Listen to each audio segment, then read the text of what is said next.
jesosy sakaizany zaza. Fandaharana anasana manokana ny ankizy arahanao eto amin'ny radio vaovao maso isaky ny alarobia tolakandro, iarahana amin'ny zokizoly.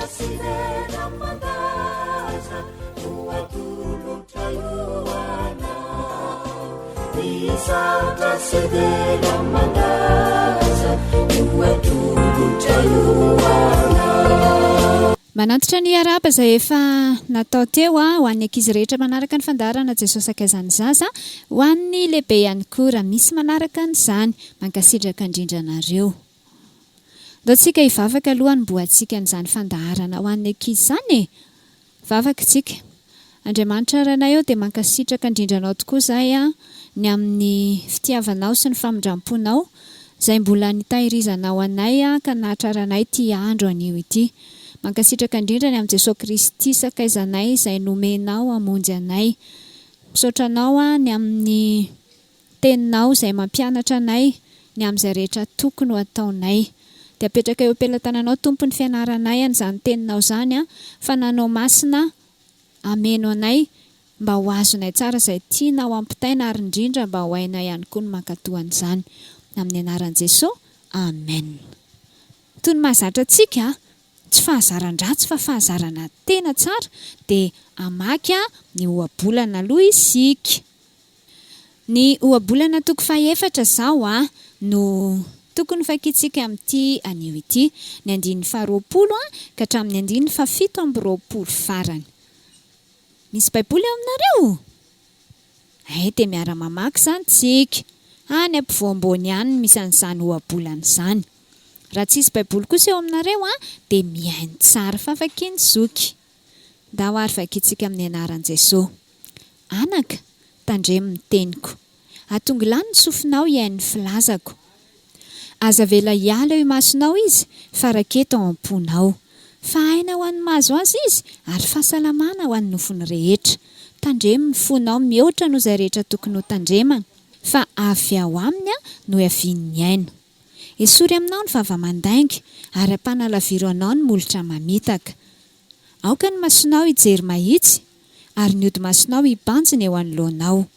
Ataovy marina ny alehan'ny tongotrao, dia ho voalamina ny alehanao rehetra.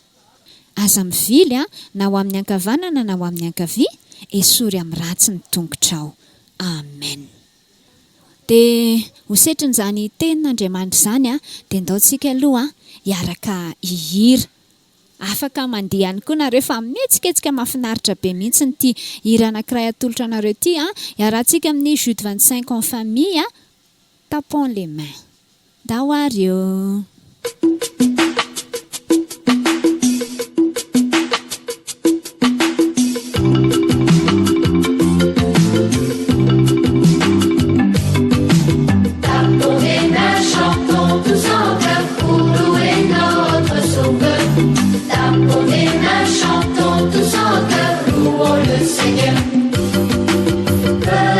Bénissons le Seigneur, nous voulons toujours louer son nom. Venez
indray andro raiky izy fony Jesosy mbola tetỳ ambonin'ny tany tetỳ dia naniraka olona izy.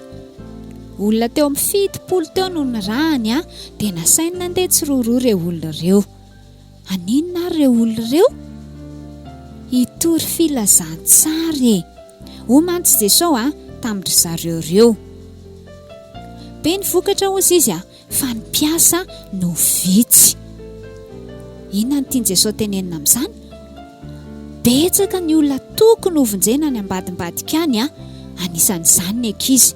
Misy ankizy betsaka tokony mba mandre ny filazantsara ny ihany reto misy ankizy betsaka tokony mba miaino an'izao tenin'Andriamanitra izao, kanefa tsy hisy mitory an'izany any amin'zareo, tsy hisy mitory filazantsara. Izay no antony nanirahan Jesosy an'ireto olona reto, hitory filazantsara. Dia tsy reto 70 lahy reto ihany akory no afaka mitory filazantsara na hoe irahan Jesosy, fa izay rehetra milaza ny tena no kristianina, izay rehetra mino an Jesosy, na olon-dehibe izy na ankizy izy ianao miaino ahy io, ianao ihany koa irahan Jesosy, ianao hitory ny filazantsara. Iresaka ny momba an Jesosy any amin'ny namanao any amin'ny fianakaviana any. Miandry ny sakaizan Jesosy anambara ny momba azy. Vonina ve ianao amin'izany? Tsy mora aloha le asa marina mihitsy n'izany. Tsy mora satria Jesosy mihitsy ary no efa niteny hoe indro izaho ozy izy maniraka anareo tahaka ny zanak'ondry eo ampovoan'ny ambodia. Mampatahotra izany kanefa neraka izy dia izao Jesosy rehefa maniraka, tsy hoe maniraka fotsiny amin'izao izy dia ianao manao izay havitanan'le asa, fa manoro lalana izy, momby izy, manolo-tsaina izy. Teto izao dia niteny tamin'ireo olona ireo ny amin'izay tokony atao izy. Inona hono tokony atao? Aza mitondra kitapom-bola hozy izy na kitapom-bajy na kapa. Izany hoe mandeha amin'izao fotsiny izany ianao rehefa hitory ny filazantsara. Fa tsy mila misahirana be dia mila vola be zany rehefa hitory filazantsarako, aiza zany ny sakafo hohanikiko, mila mitondra entana be zany satria mila misolasolak'anjo imbedabeko. Aza mieritreritra ny amin'izany rehetrarehetra izany ozy izy fa ny fahavononana no tena ilaina. Hitanareo amin'izany tsy njovon'i Jesosy ny olona izay manao ny asany. Misy olona hafa izay ampiasain'i Jesosy eritreritra ny amin'izay zavatra ny tanisaintsika teo aloha teo izay, na ny trano honenana na ny sakafo. Izao mantsy no niteneniny hoe mitoera hozy izy amin'izay trano hitanareo, midira aho dia tonoiny aminy ny fiadanana. Fa raha misy zanaky ny fiadanana aho dia hitoetra ao aminy tokoa izany fiadanana izany, dia mitoerinareo aho, dia mihinana sy misotro izay zavatra omeny. Ankoatran'ilay olona mitory filazantsara izany dia misy olona hafa ihany koa ampiasainy hikarakara ny trano izay hipetrahan'ireny mpitory filazantsara ireny, hanome sakafo azy ihany koa. Asa fanompoana tsara be ihany koa ny izany rakizy. Mety misy fotoana tsy ianao no mandeha mitory filazantsara, fa ianao indray kosa no manohana ny mpitory filazantsara. Dia misy fotoana ihany koa ianao mihitsy indray no mandeha mitory filazantsara. Izany le asa fanompoana an'Andriamanitra izany, dia Andriamanitra no manendry ny tsirairay ho amin'izany. Ny ankizy aloha izao mety hoe tsy afaka ny hanapa-kevitra hampandroso olona ao an-tokantrano satria tsy ny ankizy no lehibe fa misy ray aman-dreny ao manapa-kevitra ny amin'izany. Mety tsy afaka no anara-bola sy ara-tsakafo ihany koa ny ankizy ary mbola tsy miasako fa ny ankizy kosa afaka mivavaka ho andreny mpitory filazantsara ireny. Dia aza manao hoe zaho tsy mahay mivavaka koa, fa ny mivavaka nge dia miresaka amin'ny Jesosy izay ao am-ponao ao, izay ao an-tsainao ao, izay resahana aminy. Azony ankizy atao izany, zava-dehibe ny vavaka rakizy Manomboka izao izany rehefa mandrenareo hoe misy olona andeha hitory filazantsara, mivavao an'ireny olona ireny any dia nareo mihitsiny koa mitoriany filazantsara. Ny ankizy sasany izao rehefa resahana an'izany dia hozy izy hoe ka tsy hitanay ngery zoky izay resahana amin'izany, izay ngery zoky tsy pastery. Tsy voatery pastera ka ny zanak'Andriamanitra rehetra, izay rehetra efa nino an' Jesosy Kristy dia asain'Andriamanitra mitory filazantsara avokoa. Araka ilay nolazain'i Jesosy tery ambony, betsaka ny vokatra fa ny mpiasa ny vitsy. Ndrao dia noho ianao tsy mitory filazantsara no mahatonga ny olona hafa tsy nandre. Jesosy anie manoro antsika hoy taminareo teo hoe lazainy ihany ny zavatra izay tokony ho ambara ao anatin'izany fitoriana ny filazantsara izany. Izao izy ny zavatra lazainareo: efa mbiakaiky anareo ny fanjakan'Andriamanitra. Zany ny ambara amin'ilay olona izay hitoriantsika filazantsara hoe efa mbiakaiky ny fanjakan'Andriamanitra, dia asaintsika miomana izy ho amin'izany fahatongavan'ny fanjakan'Andriamanitra izany. Dia inona moa izany ny fiomanana asaina ataony? Asaina mandiny teny izy, asaina mibebaka izy ny amin'izay fahotany rehetra, ary indrindra asaina mino an' Jesosy Kristy izy fa ny finoanan'i Jesosy ihany no ahafahana miditra ao amin'ny fanjakan'Andriamanitra. Izany ilay mitory filazantsara fa rehefa mitory filazantsara raika izy dia mizara roa ny olona. Misy karazan'olona mihaino tsara dia mankatoa, misaotra an'Andriamanitra tsika raha toy izany ny olona izay hitoriantsika filazantsara. Fa misy karazan'olona ihany koa tsy miraharaha an'izany, tsy mivaky loha amin'izany akory, fa na izany aza tsy maninona izany. Dia raha sendra ny olona ohatra n'izany nareo izy Jesosy tamin'ireto ilay olona fitopolany irany reto izany, izao tsara mihitsy ny teneniny hoe izay tanàna ekaranareo ka tsy mandray anareo kosa ny olona, dia makanesa eo amin'ny lalambe ka lazao hoe ny vovoky ny tanànanareo aza izay miraikitra amin'ny tongotray dia efa fanay apanga anareo, nefa aoka ho fantatrareo fa efa mbiakaiky anareo ny fanjakan'Andriamanitra. Izany ozy izy tenenina aminy rehefa tsy mihaino izy.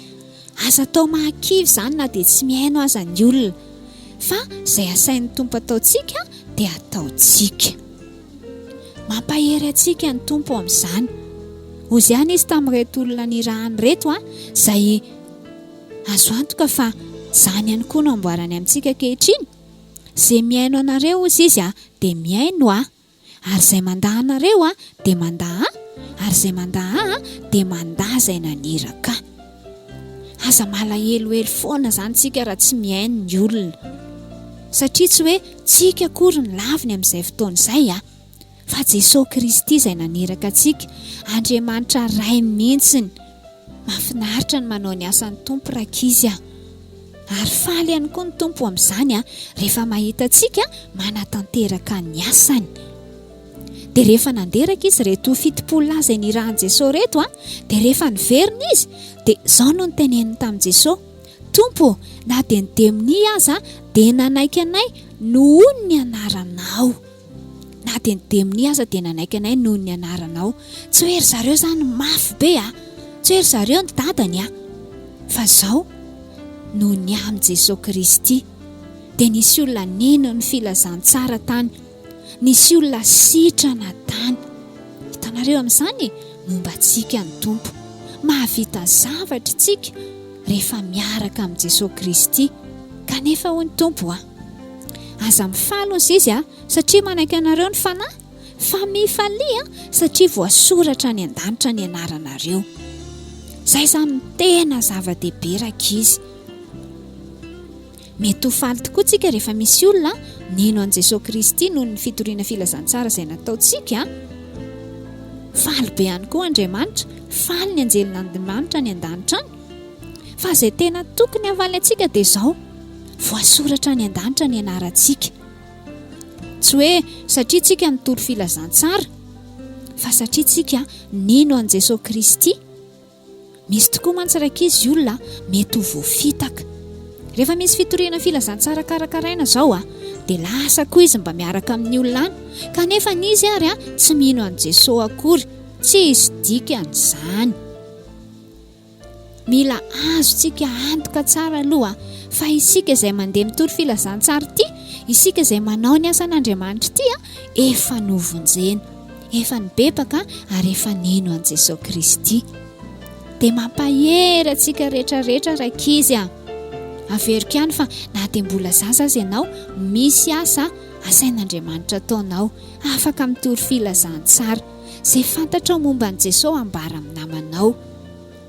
Ary raha efa lehibe koa ianao miaina an'izao fandaharana izao, vao maika koa tena misy asa ampanaovin'Andriamanitra antsika tsirairay. Mahereza daholo ary amin'ny asa fanompoana izay atao Ao amin'ny Lioka 10 misy an'izay tantara ny nanirahan'i Jesosy an'ireo 70 ireo izay.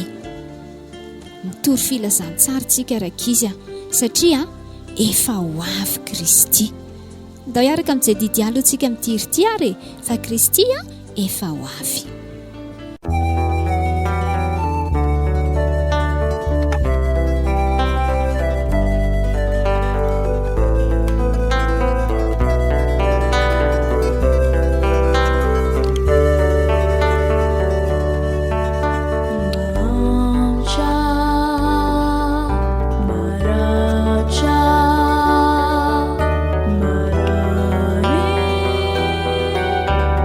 Darling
tonga ato amin'ny tapany faharoa amin'ny fandaharantsika. Inoko fa mbola ao daholo nareo mankasitraka indrindra. Inona moa ndresadresantsika amin'ity tapany faharoa ity ary izay mahatadidy eo? Zay indrindra resaka fahalalam-pomba. Fahalalam-pomba mikasika an'ina daholo ary moa izay nefa ndresantsika? Fahalalam-pomba mikasika ny fiarabana olona. Inoko fa efa saminay niarahaba olona daholo sa dia efa niarahaba olona daholo Saotra nareo. Tamin'ny heriny kosa isika naresadresaka mahakasika ny fahalalam-pomba momba ny fialan-tsiny sy ny fanaovana azafady. Efa nanao an'izany daholo koa? Saotra indrindra. Amin'ity anio ity kosa dia misy fahalalam-pomba anankiray izay tena tokony atao ihany koa. Raha misy manome zavatra io anao, kinga amin'ny teny hoe ahoana ny tohany? Miaraka amintsika misaotra tompoko. Zay indrindra. Dia misy ankizy tsy mahay an'izany tsenjery izany ve? Izany ary tsenjery ain'olona rehetrarehetra ko ataniny hoe tata sy neny raha tsy mahay an'izany izy dia ny ankizy kely koa mahay an'izany daholo. Rehefa misy olona manao soa antsika rakizy mila mahay maneho fankasitrahana isika. Tsy hoe rehefa manome vola ihany izy izay vao misaotra na hoe rehefa manome goûté ihany izy izay vao misaotra. Tokony misaotra aloha rehefa manao an'izany izy satria soa ange izany ataon'izany fa tsy izany ihany fa ninona soa ataony antsika mila misaotra azy tsika. Teo izao nisy ankizy maromaro nanala fanadinana. Afaka fanadinana soamantsara izy be dia be ny mpampianatra mitaraina hoe rehefa afaka hozy izy ilay ankizy dia tsy rara intsony ianao. Fahalalam-pomba faran'izay tsotra indrindra rakizy mahaiza maneho fankasitrahana ireny mpampianatra ireny. Nanao soa anareo ane izy niezaka mafy izy nampianatra anareo. Tsy voatery hoe misy zavatra omena anazy akory inona moa no omen'ny ankizy eo, ko ny ankizy ary mbola tsy miasa akory fa le misaotra izany ny tena zava-dehibe indrindra. Ny ankizy mahalala fomba mahay misaotra. Rehefa mahita ny maîtressenareo dia tenena izy saotra betsaka tompoko fa afa-panadinana. Faly mihitsy izy amin'izany anie tsy voatery hoe maîtresse moa izany ny mpampianatra fa izay mpampianatra anareo any dada sy neny ihany koa manao soa anareo izy. Na dia hoe tena andraikitra sy adidiny dada sy neny aza ny mikarakara ny zanany ary betiny Jesosy izy raha tsy manao an'izany. Dia izao ny ankizy malala fomba ihany koa mahay misaotra ny dada sy neny. Tsy voatery hoe isak'izay mihetsika kely ianao dia misaotra dada, misaotra neny, misaotra dada, misaotra neny mety afaka atao ihany izany fa asio fotoana mihitsiny hoe tena hisaotra ny dada sy neny any amin'ny zavatra nataony ary ataovy tena mifonao mihitsy ilay fisaorana fa tsy hoe manao tsenjery fotsiny. Saotra rehefa omena zavatra ohatra dia sady raisina izy misaotra sady lasa mandeha. Tsenjery fotsiny izany. Hafa mihitsy ny fiantraikan'izay any amin'ny dada sy neny raha tena ataonao amin'ny fonao ilay izy. Ny olona rehetrarehetra manodidina anao mihitsy izay manao soanao aza tiano ny misaotra azy. Fa indrindra aza diny ny misaotra an'Andriamanitra ny amin'izay rehetra ataony atsika, nanomezany atsika dada sy neny, ny amin'ny fahasalamana omeny, ny amin'ny fifaliana omeny. Samy minga ianareo mitanisa zavatra ataon'Andriamanitra aminareo be dia be. Ndao hisaorantsika azy mandrakariva izany.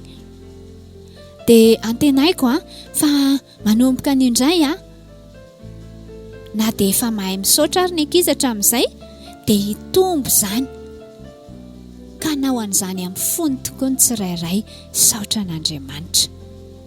Izay indray aloha ny azony zoky natolotra anareo mbola hanohy ny fiarahana aminareo ihany rehefa aveo izany fa ny fandaharana Jesosy akaizan'ny zaza no ndeha ho faranantsika. tahian Jesosy daholo nareo amin'ny manaraka indray.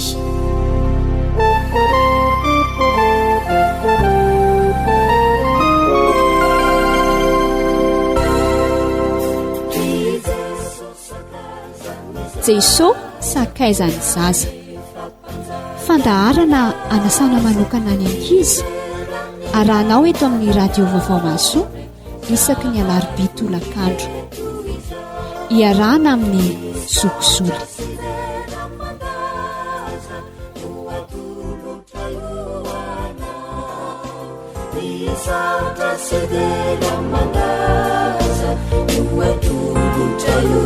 Thank you.